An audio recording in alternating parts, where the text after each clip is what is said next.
She bought a trailer to save her family, but the bunker below held chilling secrets. Lila Carter, a 32-year-old single mother of two, stood in the dusty lot, staring at the rusted trailer she'd just bought for $300. The paint was peeling in long, curling strips, revealing patches of oxidized metal beneath. The windows were cracked, some fogged with age, and the roof sagged in the middle like it was carrying the weight of decades. But it was hers, a fragile, imperfect lifeline. After years of scraping by in a cramped apartment in rural Nebraska, where the rent seemed to climb faster than her paycheck, this trailer was her chance to break free. Her savings were gone, drained to the last cent for this purchase, and her ex-husband, Tom, had vanished years ago, leaving nothing but unpaid bills and broken promises. Lila's only focus now was giving her kids, Emma, 10, and Noah, 6, a place to call home. The seller, an old farmer named Gus, handed her the keys with a cryptic smile. "It's got character," he said, his voice gravelly from years of dust and tobacco. His weathered hands lingered a moment, as if reluctant to let go of the keys or the trailer's secrets. Lila didn't care about character. She needed 4 walls and a roof that didn't leak too badly. She nodded curtly, clutching the keys so tightly they bit into her palm. The lot was a barren stretch of dirt on the edge of Harrow, a small town where cornfields stretched endlessly and the horizon felt both vast and suffocating. The trailer sat alone, surrounded by knee-high weeds and the faint hum of cicadas. Emma and Noah stood by the car, a beat-up sedan that had seen better days. Emma, with her sharp eyes and braids swinging, was already scanning the trailer skeptically. "It looks haunted," she declared, crossing her arms. Noah, clutching a worn stuffed dinosaur, just stared, his small face unreadable. "It's not haunted," Lila said, forcing a smile. "It's ours. That's what matters." She walked toward the trailer, her sneakers kicking up dust. The door creaked as she turned the key, revealing a dim interior that smelled of mildew and something metallic. The linoleum floor was stained, the cabinets hung crooked, and a faded curtain fluttered at a broken window. But there was space, more than their old apartment had offered. A tiny kitchen, a narrow hall, 2 small bedrooms, and a living area just big enough for a thrift store couch. It wasn't much, but it was a start. Lila turned to her kids, who had followed her inside. "What do you think? We can paint the walls, maybe get some curtains. Make it our own." Emma wrinkled her nose but didn't argue, which Lila counted as a win. Noah, still silent, hugged his dinosaur tighter and wandered toward a corner where a small, dusty table stood. He traced a finger through the grime, drawing a wobbly, smiley face. Over the next few days, Lila threw herself into making the trailer livable. She scrubbed the floors until her hands were raw, patched the worst leaks with duct tape, and scoured the town's thrift shops for cheap furniture. The kids helped in their own way. Emma organized their few belongings with a seriousness beyond her years, while Noah mostly chased grasshoppers outside. At night, they ate canned soup on a wobbly card table, the trailer's ancient light fixtures casting long shadows. But something about the trailer unsettled Lila. It wasn't just the creaks or the way the wind rattled the loose panels. It was the faint scratches she found inside the cabinet doors, like something or someone had clawed at them. And the old mirror in the bathroom, its edges blackened, seemed to reflect more than it should. Once, late at night, Lila thought she saw a flicker of movement in it, a shadow that wasn't hers. She told herself it was exhaustion, that single motherhood and a new home were wearing her down. Gus stopped by on the 3rd day, leaning against his pickup with that same cryptic smile. Settling in, he asked, squinting at the trailer like it was an old friend. "Trying to," Lila said, wiping sweat from her brow. She hesitated, then asked, "Anyone live here before us?" Gus's smile faded slightly. "Oh, folks come and go.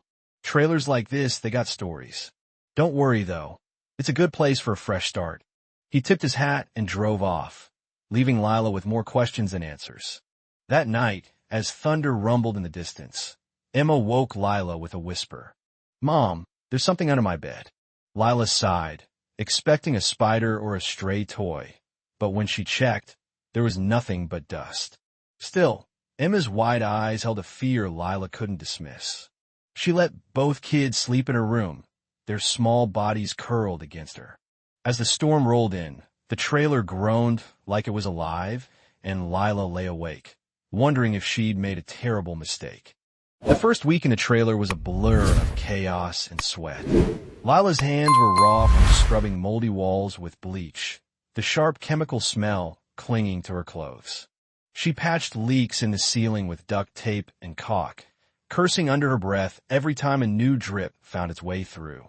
The trailer was smaller than she'd imagined, barely enough room for a sagging couch, a wobbly kitchen table, and 2 tiny bedrooms that felt more like closets. Every corner seemed to hold a new problem. Sticky cabinets, a flickering light bulb, a sink that gurgled ominously. Still, Lila was determined to make it work. This was her fresh start, no matter how grimy it felt. Emma, at 14, was less optimistic. She slumped around the trailer, her phone held aloft like a divining rod, searching for a Wi-Fi signal that didn't exist. "This place is literally prehistoric," she groaned, flopping onto the couch and sending a puff of dust into the air. Lila tried to muster patience, but Emma's complaints grated on her. "We'll figure out internet soon," she promised, though she had no idea how. The nearest town was a 30-minute drive, and their budget was already stretched thin. Noah, on the other hand, was in his element. At 6, the world was still a playground, and the scrubby desert lot around the trailer was full of wonders. He spent hours chasing lizards, their tiny bodies darting through the sand, or collecting oddly shaped rocks he swore were dinosaur bones. Lila watched him through the window, his blonde hair glowing in the sun, and felt a flicker of relief. At least one of them was happy. Nights were the hardest. The desert grew eerily quiet, broken only by the occasional howl of wind or the skitter of something moving outside. Lila lay awake, her mind churning with worries. Money, Emma's attitude, the endless repairs. She'd uprooted her kids from their old life, chasing a vague hope of something better, but now she wondered if she'd made a mistake. The trailer felt like a fragile shell, barely holding them together. Late one night, unable to sleep, Lila decided to tackle the linoleum floor in the living area. It was peeling at the edges, stained with years of neglect. She grabbed a broom and started sweeping, the rhythmic motion calming her frayed nerves. As she pushed the broom under the tattered rug in the center of the room, it snagged on something hard. Frowning, she knelt and tugged the rug aside. Beneath it was a rusted metal trapdoor, its edges flush with the floor. A heavy padlock, pitted with age, secured it shut. Lila's heart raced, a mix of curiosity and dread flooding her. What was this doing in a trailer? Trailers didn't have basements, or at least they weren't supposed to. She ran her fingers over the trapdoor, feeling the cold metal and the grit of rust. It was solid, immovable without the key. She glanced around the dim room, half expecting someone to be watching, but there was only the hum of the fridge and Noah's soft snores from the back bedroom. She sat back on her heels, staring at the trapdoor. Part of her wanted to rip it open, to satisfy the itch of not knowing. Another part, the part that had learned to be cautious, whispered to leave it alone. Whatever was down there, if anything, had been locked away for a reason. She thought about the previous owner, an old man who'd sold the trailer for cheap and vanished without leaving a forwarding address. Had he known about this? Lila stood, her knees creaking, and pulled the rug back over the trapdoor. She'd deal with it later, she told herself. There were enough problems above ground, without digging up new ones. But as she climbed into bed, the image of the padlock lingered in her mind, glinting like a warning. The next morning, Lila tried to push the trapdoor out of her thoughts. She busied herself with unpacking boxes, hanging a few photos to make the walls feel less barren. Emma was still sulking, but Noah burst in from outside, his hands cupped around something. "Mom, look," he said, opening his palms to reveal a tiny iridescent beetle. "Can I keep it?" Lila forced a smile. "Let's keep it outside, bud. It'll be happier there." Noah pouted but ran off to release his prize. As Lila watched him go, her eyes drifted to the rug in the living room. It looked innocuous now, faded and frayed, but she couldn't shake the feeling that it was hiding more than just a trapdoor. She wondered if the kids had noticed it, if they'd start asking questions she didn't have answers for. By afternoon, the heat was oppressive, and Lila's resolve to ignore the trapdoor was weakening. She found herself standing over the rug again, broom in hand, as if drawn there by some invisible pull. Emma walked in, earbuds dangling from her neck. "What are you doing?" she asked, her tone sharp with teenage suspicion. "Just cleaning," Lila said quickly, nudging the rug with her foot. Emma raised an eyebrow, but didn't press. She grabbed a water bottle from the fridge and disappeared into her room. Lila exhaled, her fingers tightening around the broom. She wasn't ready to tell the kids about the trapdoor. Not until she knew more. That evening, after Noah was asleep and Emma was holed up with a book, Lila sat at the kitchen table with a flashlight and a screwdriver. She told herself she was just inspecting the trapdoor, not opening it. She pulled the rug back and knelt beside the metal square, the flashlight beam glinting off the padlock. Up close, she could see faint scratches around the lock, as if someone had tried to force it open long ago. The hinges were rusted but sturdy, suggesting the trapdoor hadn't been touched in years. Lila hesitated, then wedged the screwdriver under the padlock shackle, testing its strength. It didn't budge. She pressed harder, her arms straining, but the lock held fast. Frustration bubbled up, and she sat back, wiping sweat from her brow. Whatever was down there, it wasn't giving up its secrets easily. As she stared at the trapdoor, a faint sound came from below, a soft, muffled scrape, like something shifting in the dark. Lila froze, her breath catching. She pressed her ear to the cold metal, listening intently, but the sound didn't come again. Maybe it was her imagination, or the trailer settling, or a rat scurrying somewhere. But deep down, she wasn't so sure. Lila replaced the rug and shoved the flashlight and screwdriver into a drawer. She poured herself a glass of water, her hands trembling slightly, and stood by the window, looking out at the desert. The moon hung low, casting long shadows across the sand. She told herself she'd find a locksmith in town, someone who could open the trapdoor safely. But even as she made the plan, she knew she was already in too deep. The trapdoor wasn't just a mystery. It was a challenge, daring her to uncover what it hid. And Lila, for better or worse, had never been good at walking away from a dare. Lila couldn't shake the trapdoor from her mind. It was as if the rusted metal square, hidden beneath the faded rug in her trailer's living room, whispered to her in the quiet moments of the night. She'd lie awake, staring at the ceiling, imagining what lay beneath, tunnels, relics, or something stranger. The trailer itself was unremarkable, a weathered box on the edge of Juniper Hollow, but that trapdoor felt like a key to something bigger, something the town wasn't eager to share. She started asking questions. Most of the neighbors were newcomers, their trailers shiny and modern, their answers vague. Old place, probably just a storm cellar, one said, barely glancing up from his phone. Another, a woman with a toddler clinging to her leg, just shook her head and hurried inside. Lila's frustration grew with each dismissive response. Juniper Hollow was small, barely a blip in the New Mexico desert, but it held its secrets like a miser clutching gold. Finally, she tracked down old Gus at the Sagebrush Diner, a greasy spoon where the coffee was strong and the locals lingered. Gus was a fixture, his weathered face etched with decades of sun and stories. He sat at the counter, nursing a mug, his denim jacket patched at the elbows. Lila slid onto the stool beside him, offering a smile she hoped would disarm. "Gus, you've been here forever," she began, keeping her tone light. "Know anything about my trailer? The one out on lot 17? There's a trapdoor in the floor, locked tight."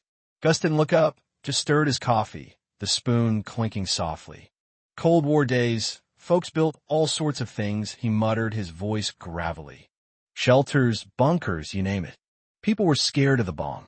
His eyes flicked to hers for a moment, then darted away, like he'd seen something he didn't want to linger on. "Was it a bunker?" Lila pressed, leaning closer. "Who lived there before me?" Gus shrugged, his shoulders hunching. "Folks come and go. Records ain't exactly kept neat around here." He took a long sip, then stood, tossing a crumpled dollar on the counter. "Leave it be, girl. Some doors stay shut for a reason." His words hung in the air as he shuffled out, leaving Lila with more questions than answers. She wasn't one to back down, though. That evening, she borrowed a crowbar from Mr. Delgado, the neighbor who'd at least been willing to lend her a tool without prying. Back in her trailer, she knelt by the trapdoor, the crowbar cold in her hands. The lock was old, rusted, but stubborn, its bolts sunk deep into the metal. She wedged the crowbar under the edge and leaned in, muscles straining. For a moment, it seemed the lock would hold, but then, with a groan of surrender, it snapped. The trapdoor creaked open, revealing a dark, concrete staircase descending into the earth. A chill wafted up, carrying the scent of damp metal, and something else, something sharp, like ozone after a storm. Lila's heart thudded, but she grabbed a flashlight from the kitchen counter, its beam cutting through the gloom. The staircase was narrow, the steps uneven, as if carved in haste. She hesitated, Gus's warning echoing in her mind, but curiosity pulled harder than fear. She descended, each step echoing faintly. The air grew cooler, heavier, pressing against her skin. At the bottom, the flashlight revealed a small, square room, its walls rough concrete, stained with age. In the center sat a metal table, bolted to the floor, and on it a single object, a leather-bound notebook, its edges frayed. Lila's breath caught. She approached, her footsteps loud in the silence, and picked it up. The cover was unmarked, but when she opened it, the pages were filled with tight, slanted handwriting, diagrams, and symbols she didn't recognize. Circles within circles, lines crisscrossing like a map of stars. The first page had a single sentence, underlined in red ink. "They're still watching." Lila's skin prickled.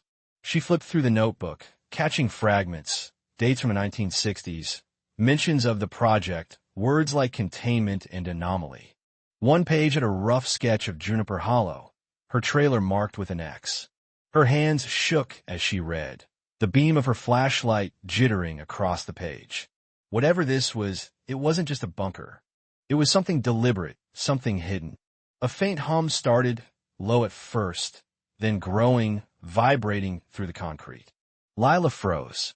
It wasn't mechanical, not exactly. It felt alive like a pulse. She swung the flashlight around, half expecting to see someone in the shadows, but the room was empty. The hum stopped as suddenly as it began, leaving only the sound of her own breathing. She clutched the notebook to her chest and hurried back up the stairs, slamming the trapdoor shut behind her. Her trailer felt too small now, the walls too thin. She sat on the couch, the notebook in her lap, and stared at the trapdoor. Gus's words replayed in her mind. Some doors stay shut for a reason. But it was too late for that. The door was open, and whatever secrets it held were hers now, whether she wanted them or not. Lila's boots scuffed against the worn wooden stairs, each step creaking under her weight as she descended into the darkness. The beam of her flashlight cut through the gloom, revealing cobwebs clinging to the corners of the narrow passage. Her promise to Emma, to be careful, echoed in her mind, but the weight of curiosity pulled her deeper. The air grew colder, heavier, carrying a faint metallic tang that made her nose wrinkle. At the bottom, a steel door loomed, its surface pitted with rust but solid, unyielding. She hesitated, her hand hovering over the handle. What was she even looking for? Answers? Proof that her suspicions about the trailer weren't just paranoia? She gripped the handle and pushed. The door groaned, a low, reluctant sound that seemed to protest her intrusion. It swung inward, revealing a cavernous space, a Cold War-era bunker, frozen in time. Concrete walls, stained with age, stretched into the shadows. Shelves lined one side, stacked with dusty cans of food, their labels faded but still legible. Peaches, green beans, condensed milk. A rusted cot sat in the corner, its thin mattress sagging under the weight of years. Above it, a faded map of fallout shelters hung crookedly, pinned to the wall with a single rusted tack. Red ink marked locations across the Midwest, small towns, forgotten outposts, and a few larger cities, their names barely visible under the grime. Lila's mind spun. Who built this? The trailer above was a cheap, prefabricated thing, barely holding together. Why had a bunker like this beneath it? Her thoughts churned with possibilities, government secrets, a doomsday prepper's obsession, or something darker. She traced her fingers along the edge of a shelf, dislodging a cloud of dust that made her cough. The air felt thick like it was watching her. Lila, this is so cool. Noah's voice broke the silence, startling her. She spun around, her flashlight beam catching his wide-eyed grin as he slipped through the doorway. His sneakers squeaked on the concrete floor, and he clutched his own flashlight, a cheap plastic one that flickered with every step. It's like a secret cave. Are we explorers now? No, Lila hissed, her heart pounding. I told you to stay upstairs with Emma.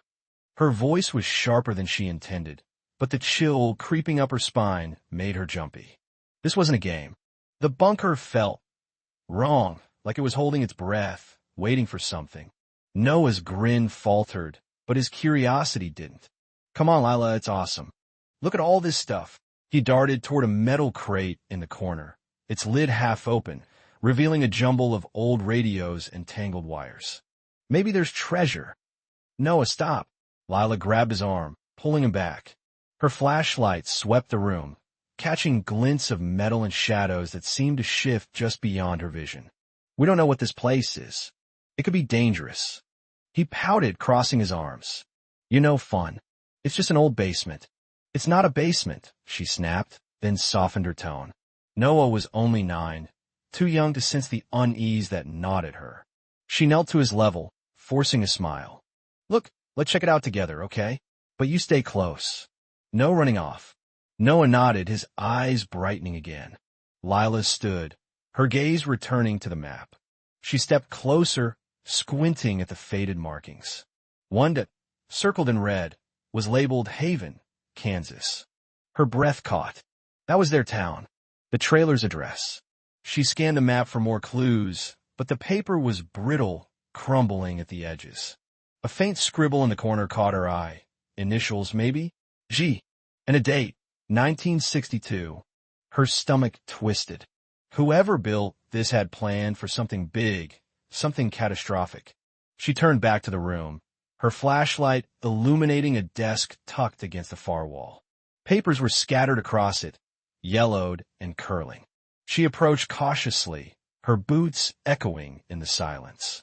The top sheet was a handwritten list, the ink smudged but readable. Water, 10 gallons. Rations, 3 months. Ammo, 200 rounds. Below it, a single line stood out, underlined twice. Do not trust the signal. Lila frowned. What signal? Her mind raced, piecing together fragments. Cold War paranoia, fallout shelters, secret bunkers. Had someone been hiding from something? Or preparing for it?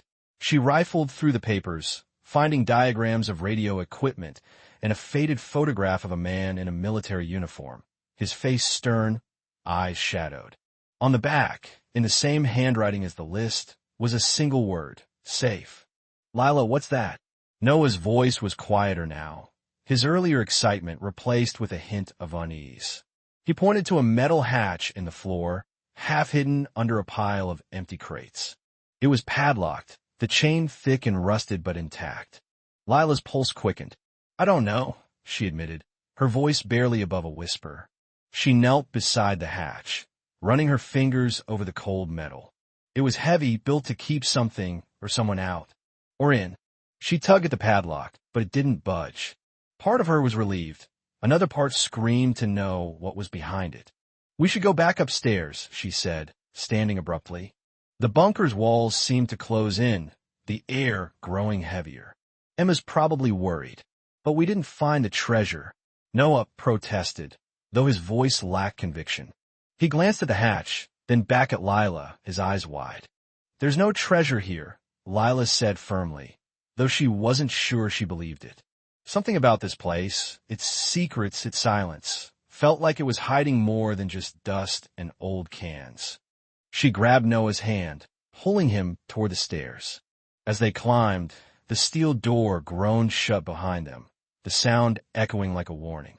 Back in the trailer, the dim light of the living room felt like a lifeline. Emma looked up from her book, her brow furrowing. "You okay? You look like you saw a ghost."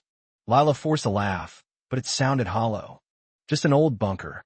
Nothing special." She didn't mention the map, the list, or the hatch. Not yet. She needed time to think, to figure out what it all meant. But as she tucked Noah into bed that night, his flashlight still clutched in his hand, she couldn't shake the feeling that they'd stirred something in that bunker. Something that wasn't ready to be found. Lila sat at a worn wooden table in the local library, surrounded by stacks of dusty records, newspaper clippings, and microfiche slides.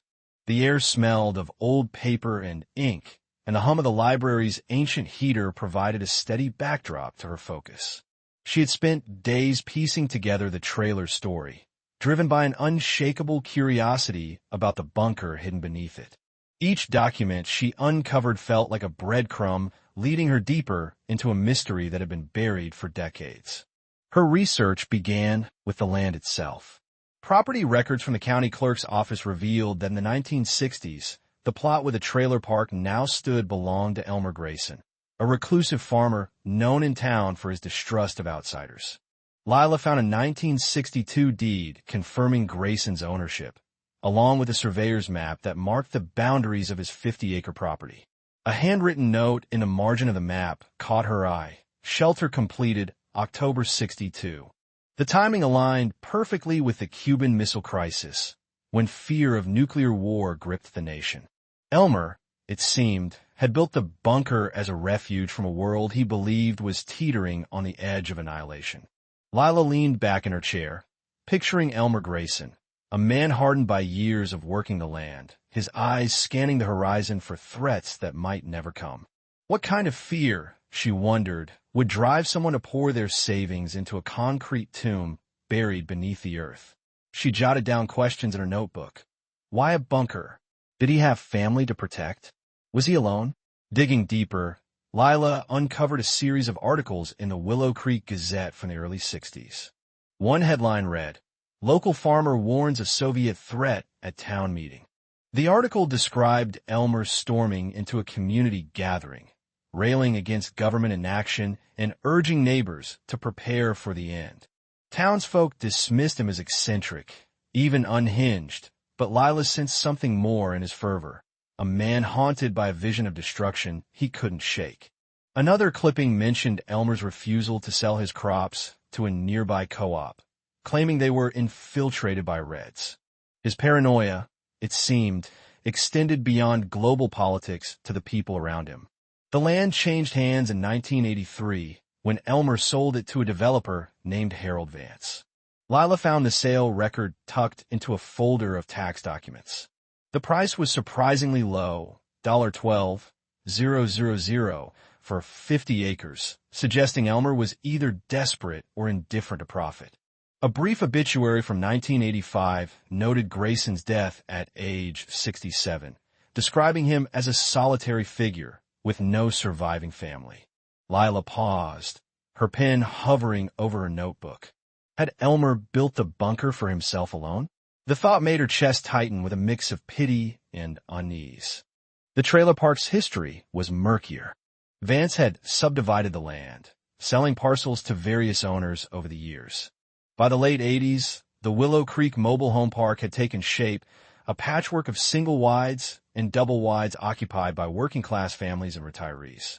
Records showed the trailer Lila now called home was installed in 1989, its concrete foundation poured directly over the bunker's steel hatch. The placement seemed too precise to be coincidental. Had someone, Vance perhaps, known about the bunker and chosen to hide it? Lila scribbled a note to track down Vance, if he was still alive. In the library's photo archive, Lila found a grainy black and white image of Elmer Grayson, taken at a county fair in 1958. He stood ramrod straight, a rifle slung over his shoulder, his face etched with a sternness that bordered on menace. His eyes, even in the faded print, seemed to bore into the camera, as if challenging anyone to cross him. Lila studied the photo, searching for clues to the man's inner world. Was he driven by fear, anger, or was something else entirely? She slipped a photocopy into her folder, feeling a strange connection to this ghost from the past. As the library's closing announcement crackled over the intercom, Lila gathered her notes. She had uncovered fragments of a story, of a man consumed by dread, a bunker built to outlast the unthinkable, and a trailer placed like a gravestone over its entrance. But the gaps in the narrative gnawed at her. Why had Elmer sold the land? Who had known about the bunker? And what, if anything, was still hidden beneath her home? With each answer, new questions emerged, pulling her deeper into the past. Word of Lila's discovery in the old trailer spread like wildfire through the small, tight-knit community of Willow Creek. The once forgotten property, tucked away at the edge of town, had become the center of hushed conversations and speculative glances.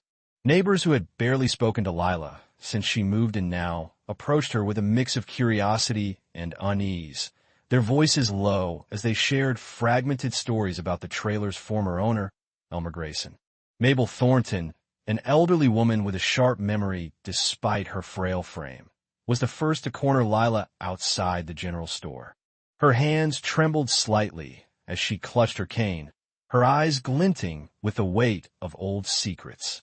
Elmer was a strange one, she said, her voice raspy but deliberate.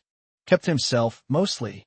But I remember him muttering about the end times, said the world was on borrowed time, and he was preparing for it. Built that bunker under his trailer, you know. Folks thought he was unhinged, but he never cared what anyone thought.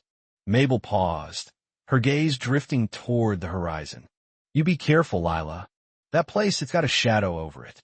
Others in the community were less direct, but no less eager to share. At the diner, where Lila stopped for coffee, she overheard murmurs from a group of regulars huddled over their pancakes.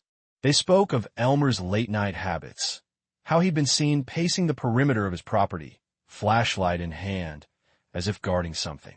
One man, a retired mechanic named Roy, swore he'd heard eerie, mechanical whirring sounds coming from the trailer years ago, though he'd never dare investigate. Didn't want to get mixed up in whatever Elmer was doing, Roy muttered, stirring his coffee with a grimace. Man like that, you leave him be. Lila listened to the stories with a mix of skepticism and fascination. She'd always prided herself on being practical, not one to get swept up in small-town gossip. The trailer, though old and cluttered, was just a fixer-upper she'd bought for cheap, a fresh start after her messy divorce. The bunker she'd found beneath it was strange, sure, but she chalked it up to Elmer's eccentricity. Maybe he'd been a survivalist, one of those doomsday preppers who hoarded canned beans and bottled water. Still, the stories planted a seed of unease, one that grew each time she stepped into the trailer's dim, creaky interior. That unease turned to dread one evening as she cooked dinner. The trailer's tiny kitchen smelled of sizzling onions and garlic, a comforting contrast to the chill autumn air outside. She was stirring a pot of chili when she heard it, a faint, rhythmic tapping from somewhere beneath the floor. She froze, her spoon hovering over the pot. The sound was soft but deliberate, like someone rapping their knuckles against metal. Tap, tap, talp. It stopped as suddenly as it began, leaving her straining to hear over the hiss of the stove. Her heart thudded, but she told herself it was nothing, a pipe settling, maybe, or a rodent scurrying in the crawl space. The tapping came again the next night, louder this time, and then the night after that. It always seemed to come from below, somewhere near the bunker's entrance.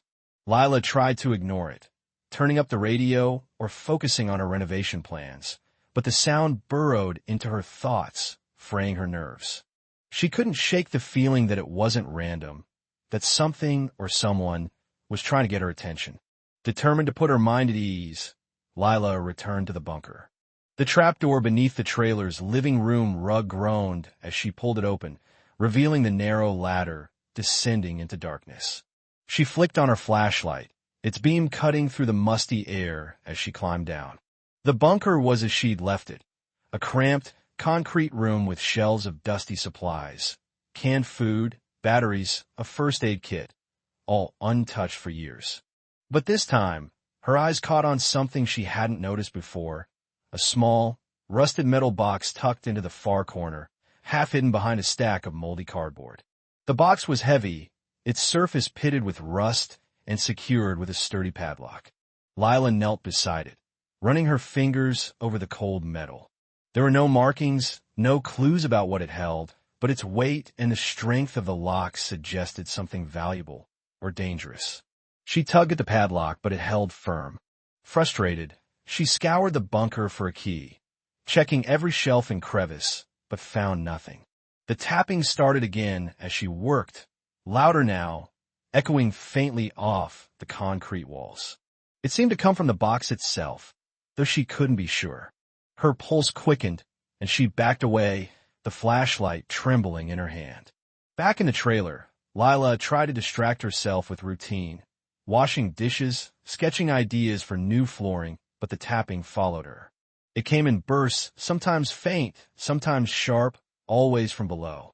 She began to dread the nights, lying awake in her small bedroom, listening for the sound. Sleep became elusive, her dreams filled with images of locked boxes and shadowy figures pacing in the dark. The community stories took on new weight. She found herself lingering at the diner, asking questions she hadn't dared before. Had anyone ever seen inside the bunker? Did Elmer have family? Someone who might know what he'd hidden? Most shook their heads, but Roy mentioned a name. Clara, Elmer's sister, who'd left town years ago after a falling out. If anyone knows what Elmer was up to, it'd be her, Roy said. But good luck finding her. She didn't want to be found. Lila's search for Clara led nowhere at first. Just dead-end phone numbers and vague rumors of a woman living a few towns over. Meanwhile, the tapping grew more insistent, sometimes accompanied by a faint hum, like the vibration of machinery.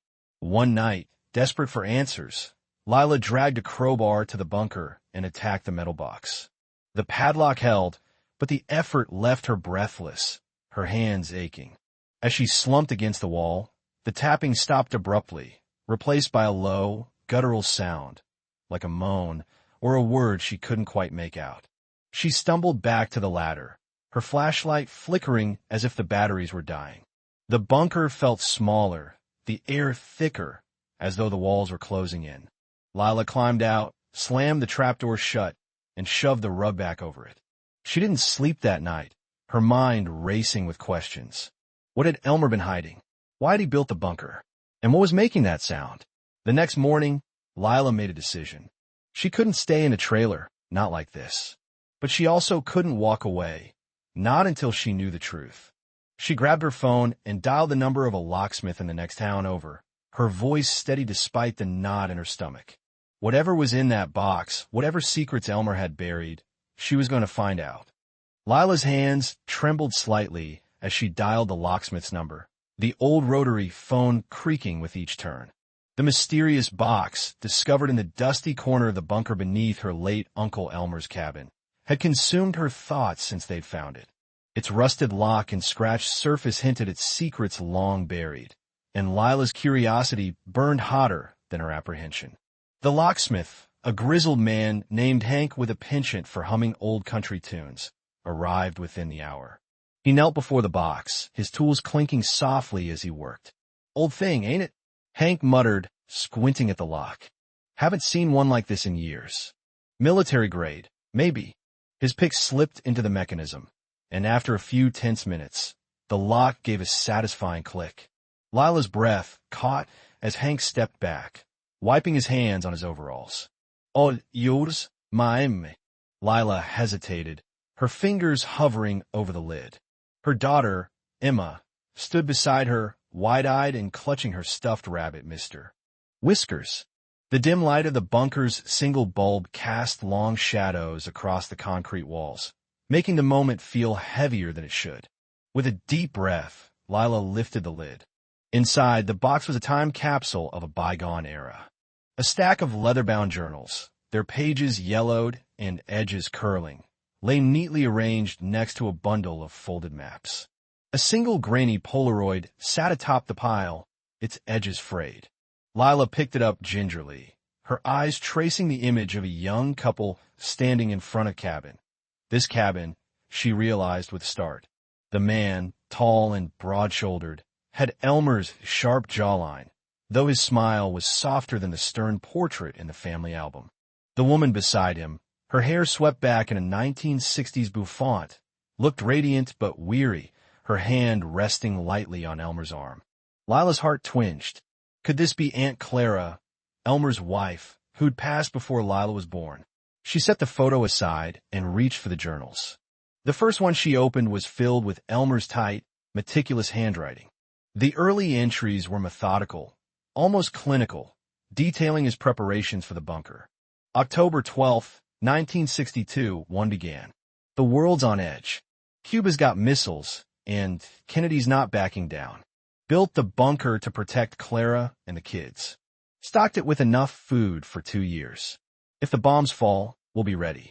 Lila flipped through pages of inventory lists, canned goods, water jugs, medical supplies, and diagrams of the bunker's ventilation system. Elmer had been thorough, paranoid even, but his logic was clear: survive the unsurvivable. But as she moved to the later journals, the tone shifted. The entries grew shorter, the handwriting sloppier. March 3rd, 1963. Something's not right. Clara says she hears noises in the walls at night. Scratching like rats, but bigger. I check the pipes. Nothing. Another, dated a week later. Clara's scared. Says she feels watched. I told her it's just cabin fever, but I heard it too last night. A low hum, like a machine, but the generator's off. Lila's stomach tightened. She glanced at the bunker's walls, their cold concrete suddenly feeling too close. The final entry, dated April 10th, 1963, was barely legible, the ink smudged as if written in haste. It's not rats. It's not the pipes. Something's here. Watching. Waiting. Clara won't sleep. I can't protect her from this. The words stopped abruptly, the rest of the page blank. Lila's heart pounded as she closed the journal, her mind racing. What had Elmer been so afraid of? What could possibly lurk in a bunker sealed beneath the earth? Emma, who'd been silently peering over Lila's shoulder, tugged at her sleeve. Mom, is the bunker haunted? Her voice was small, her eyes darting to the shadows in the corner. Lila forced a smile, tucking a strand of Emma's hair behind her ear. No, sweetie, it's just an old place with old stories. Uncle Elmer was probably just stressed, but her words felt hollow. The Polaroid, the journals, the cryptic warnings, they painted a picture of a man unraveling, not from the threat of nuclear war, but from something far less tangible. She turned her attention to the maps, hoping for clarity. The first was a topographic survey of the surrounding forest, marked with red ink: entry point, ventilation shaft, escape route. The second map was stranger, a hand-drawn sketch of the bunker itself, but with odd annotations. A section of the eastern wall was circled, labeled hollow. Another note, scrawled in the margin, read "Don't open." Lila frowned, tracing the map with her finger. The bunker's layout matched what she'd explored, but she hadn't noticed anything unusual about the eastern wall. She made a mental note to check it later. As Lila folded the maps, a small, folded piece of paper slipped out from between them. It was a letter addressed to Clara in Elmer's handwriting. Lila hesitated, then unfolded it. The words were tender but heavy. My love, if you're reading this, I'm gone. Don't stay here. It's not safe. Take the kids and go to your sisters in Boise. Don't look back. I'm sorry I couldn't fix this. The letter ended with a shaky signature and a smudge that might have been a tear. Lila's throat tightened. She glanced at Emma, who was now flipping through one of the journals, oblivious to the letter's weight. What had driven Elmer to write this? Had Clara ever seen it? And why had the bunker been abandoned, left untouched until Lila inherited the property? The air in the bunker seemed to grow colder, the silence heavier. Lila stood, brushing dust from her jeans. Come on, Emma, she said, her voice firmer than she felt. Let's head back upstairs. We'll figure this out tomorrow. But as they climbed the ladder to the cabin above, Lila couldn't shake the feeling that something was watching her, just as Elmer had described. The bunker's walls seemed to hum faintly, a sound so low it might have been her imagination. She tightened her grip on Emma's hand, her mind already racing with plans to investigate the eastern wall and whatever secrets it might hold. Lila stood at the trapdoor, staring down into the bunker's dimly lit depths. The air smelled of damp concrete and old secrets, but she was determined to change that. The bunker, once a relic of paranoia and fear, would become something new, something for Emma and Noah. A place where their laughter could replace the echoes of its grim past. She rolled up her sleeves, grabbed a broom, and descended the creaking metal ladder. The first task was cleaning. Dust coated every surface, and cobwebs clung to the corners like ghostly drapes. Lila swept and scrubbed, her arms aching as she hauled out rusty cans and brittle papers left by the bunker's previous occupant.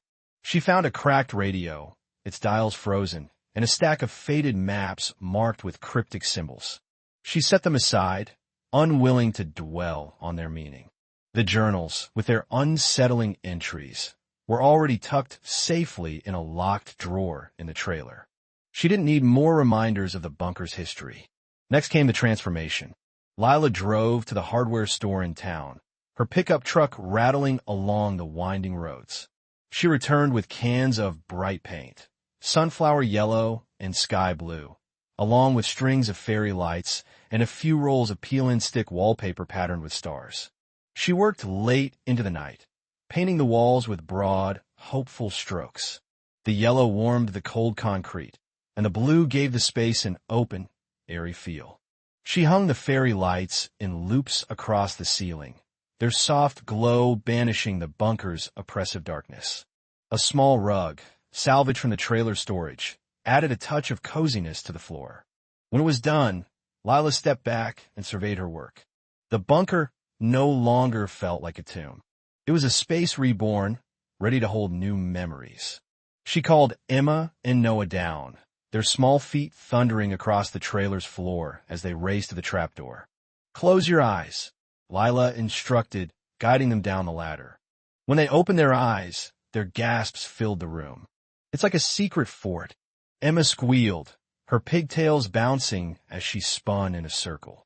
Noah, quieter but wide-eyed, ran to touch the star-patterned wall. "Can we play here every day?" he asked, his voice full of wonder. "Every day," Lila promised, her heart swelling. The kids dove into their games, dragging blankets and toys from the trailer to build a makeshift castle. Their laughter echoed off the walls, a sound so bright it seemed to chase away the bunker's lingering shadows. But even as Lila smiled, a prickle of unease lingered at the back of her neck. She couldn't shake the feeling of being watched. It wasn't just the bunker's history or the journal's cryptic warnings about eyes in the dark.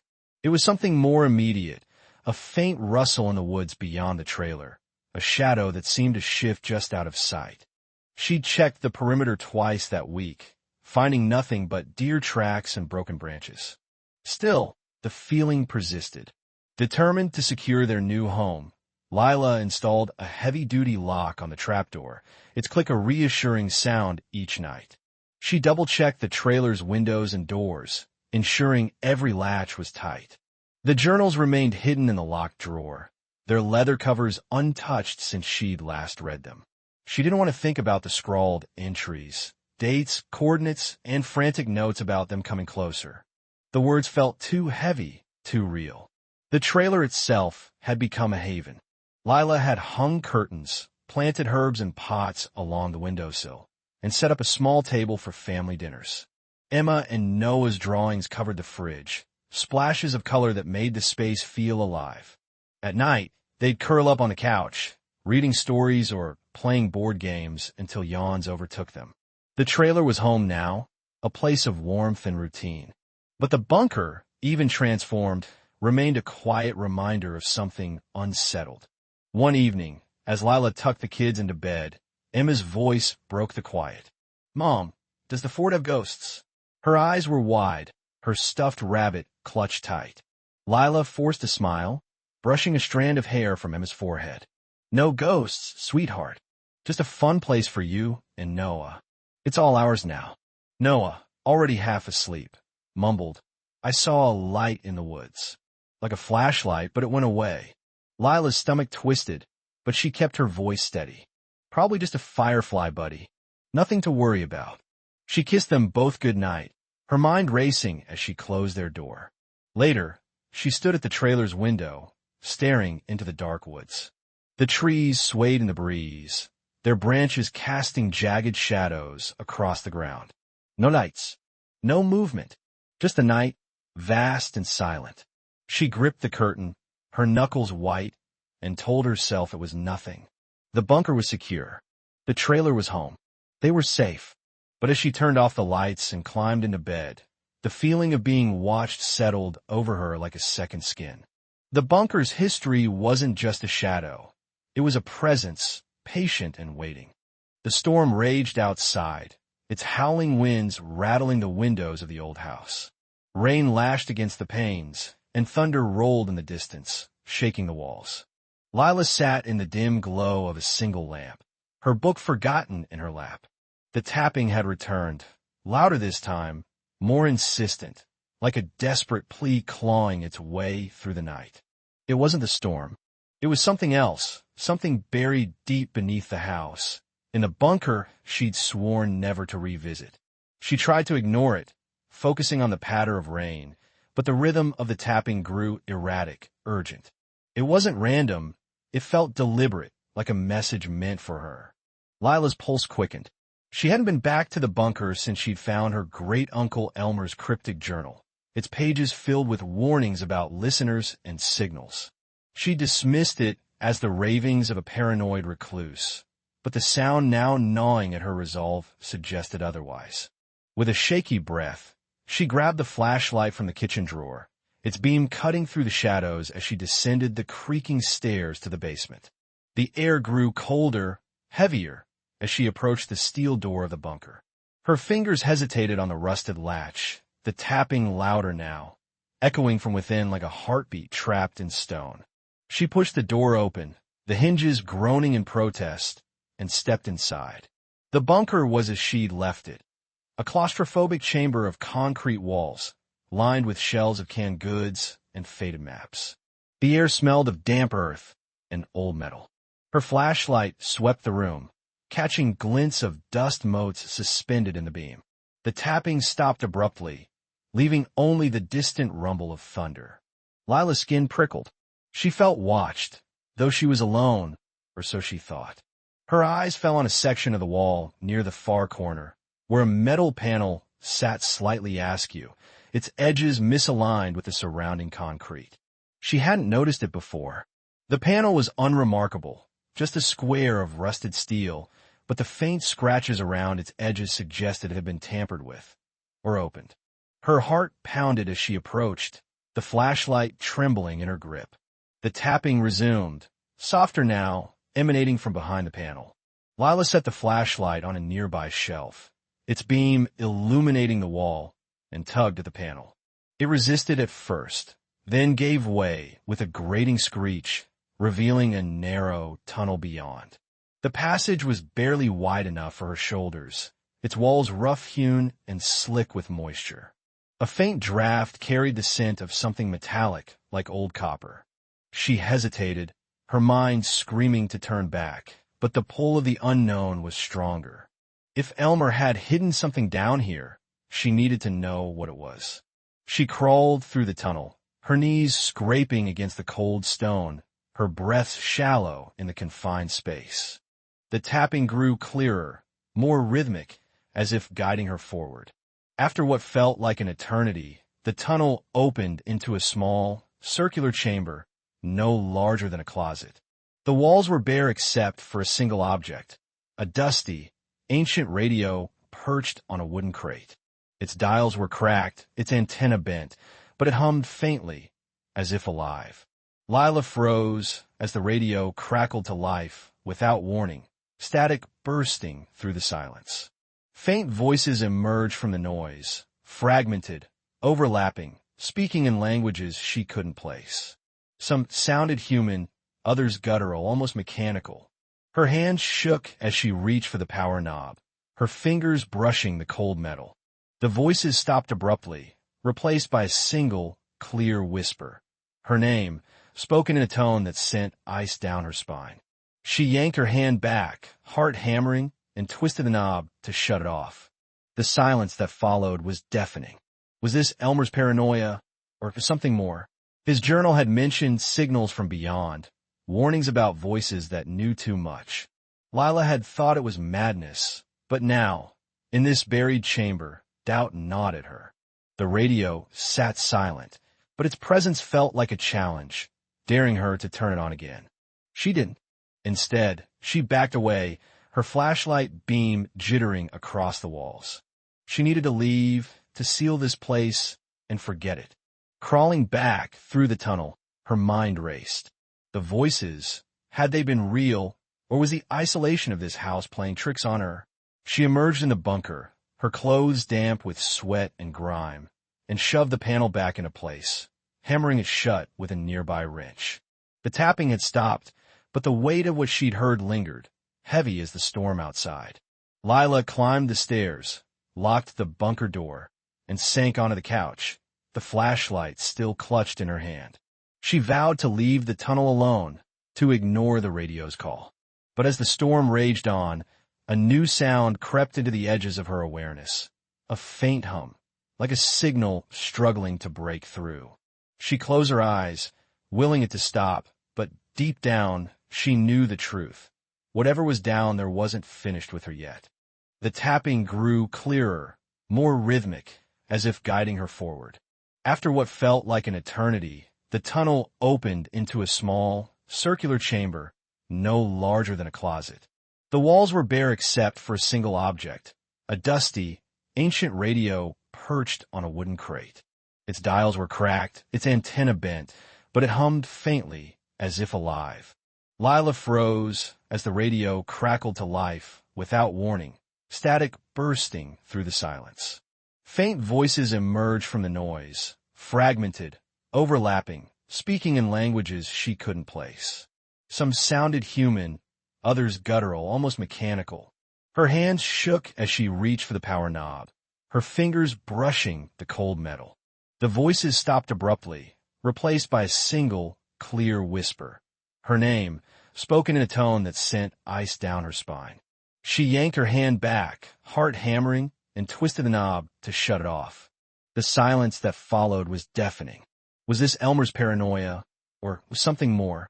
His journal had mentioned signals from beyond, warnings about voices that knew too much. Lila had thought it was madness, but now, in this buried chamber, doubt gnawed at her. The radio sat silent, but its presence felt like a challenge, daring her to turn it on again. She didn't. Instead, she backed away, her flashlight beam jittering across the walls. She needed to leave, to seal this place and forget it. Crawling back through the tunnel, her mind raced. The voices, had they been real, or was the isolation of this house playing tricks on her?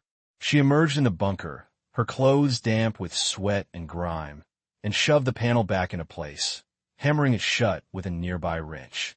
The tapping had stopped, but the weight of what she'd heard lingered, heavy as the storm outside. Lila climbed the stairs, locked the bunker door, and sank onto the couch, the flashlight still clutched in her hand.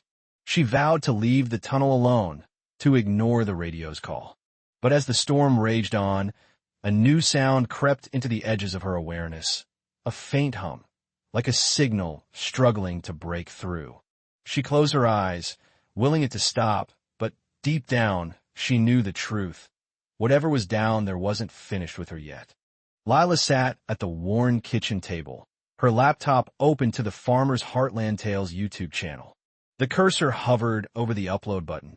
Her story, the discovery of the hidden bunker beneath the trailer, the eerie tapping, the cryptic radio transmissions, felt too personal, too raw.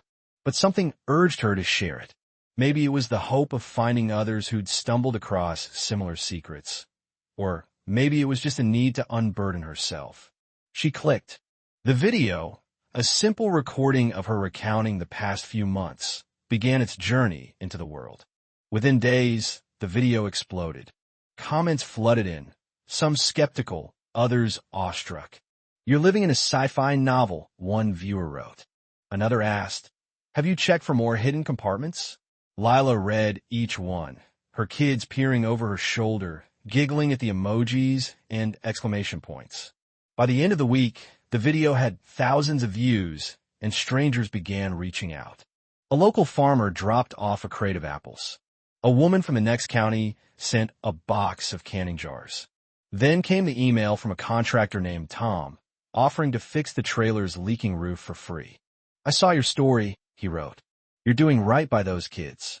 The support overwhelmed Lila, but it also grounded her. She'd spent so long feeling isolated, scraping by on the edge of Heartland's dusty fields, that this outpouring felt like a lifeline. She invited Tom over, and within a week, the trailer's roof was patched, the sagging porch reinforced. The kids ran circles around him as he worked, asking endless questions about his tools. He answered patiently, even teaching them how to hammer a nail straight. Lila turned the bunker into more than just a mystery. It became a cornerstone of their new life. She cleaned out the damp, musty space, scrubbing the concrete walls and installing wooden shelves. The kids helped her organize jars of preserves, peaches, tomatoes, and pickles, turning the bunker into a proper root cellar. She taught them how to seal the jars, explaining the science of preservation with a mix of practicality and wonder.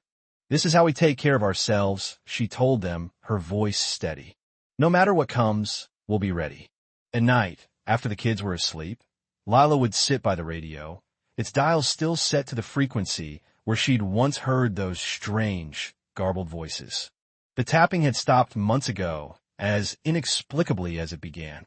She'd never found its source, though she'd checked every inch of the bunker and trailer. Part of her wondered if it had been her imagination, a trick of stress and sleepless nights. But the radio, she couldn't let it go. It sat on the kitchen counter, a relic of the past's unanswered questions, its silence both a comfort and a challenge. She'd turn it on sometimes, listening to the static, half expecting a voice to break through. It never did. The kids, too, were shaped by the bunker's legacy. They'd taken to calling it the Vault, a name that sparked their imaginations. They'd drawn maps of the trailer and its underground secret, inventing stories about spies or time travelers who'd left the radio behind. Lila encouraged their creativity, but she also used the bunker to teach them resilience. "Life's full of surprises," she'd say, kneeling beside them as they stacked jars. "Some are scary, but they can make you stronger if you face them." The viral video brought more than just donations. It brought a community. Lila started a small blog, updating it with stories of their life on the homestead. She wrote about the kids' first attempt at planting carrots, the time they found a stray cat hiding in the barn, and the quiet moments when the sunset turned the fields golden. Readers responded with their own stories, some mentioning strange discoveries of their own. Hidden rooms, old letters, artifacts buried in backyards. Lila felt a kinship with these strangers, bound by the shared experience of uncovering the past.